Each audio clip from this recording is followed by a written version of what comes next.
When she's outside, Rainie's constantly surrounded by Timefall. But within a 1.5-meter radius of her body, a different kind of precipitation is observed. We call it core fall. Anything it touches is restored to an earlier state. In other words, it has the power to heal and repair, to counteract Timefall's effects. Sadly, people only see the Timefall, and not the remarkable woman standing in the eye of the storm. Still no signs of growth? I should be due any day now. If things were normal, that is. But the baby's still stuck at 7 months. She has still baby syndrome. Have you ever heard of it? I met a few preppers in Mexico that had something like that. They're not isolated cases. It seems to be happening everywhere. Though who knows if it's a syndrome or a symptom of something else. Simply put, the fetus stops growing at about 7 months. To be clear, it doesn't die, but it no longer moves, as if it's frozen in time. Several treatments, including C-sections, have been attempted. Unfortunately, removal from the womb invariably results in death.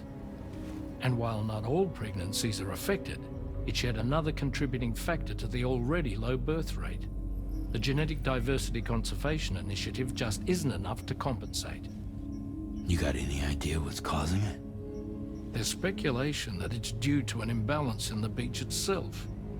I'm sure it's been explained to you before that countless individual beaches exist, a multiverse of beaches, so to speak, and that they are all governed by an upper beach on a higher plane.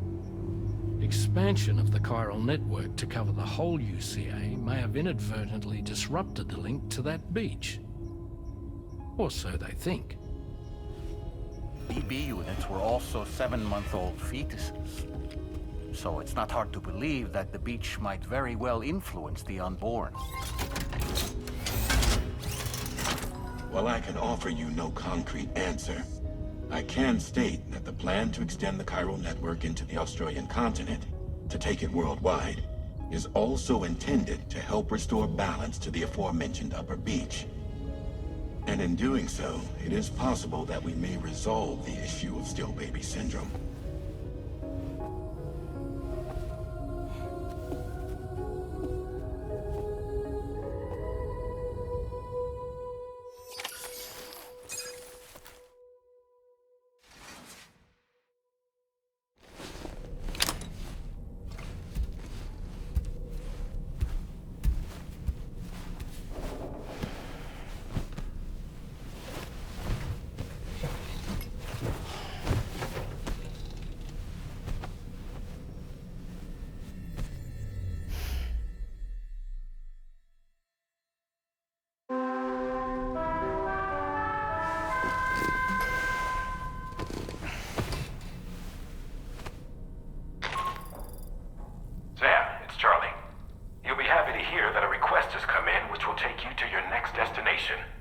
Unfortunately, no nearby facilities have the capacity to prepare the cargo.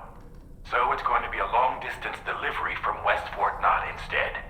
Moreover, this request requires you to transport a large quantity of cargo.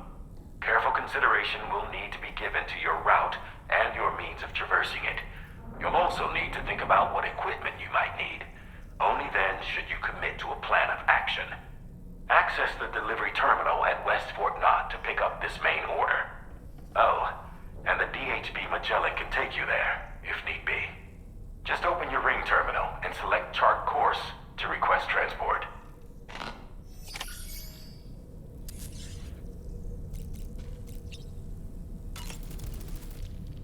As usual, Drawbridge can't help but run its people ragged.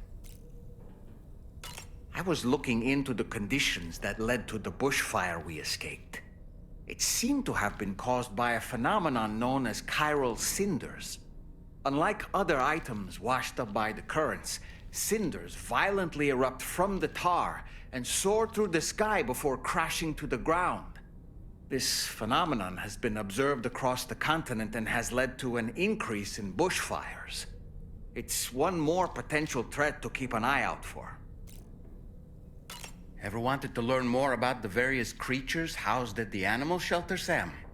Well, there's a speaker outside the facility that they use to broadcast updates. Might be good to check in on some of the animals we've taken there once in a while.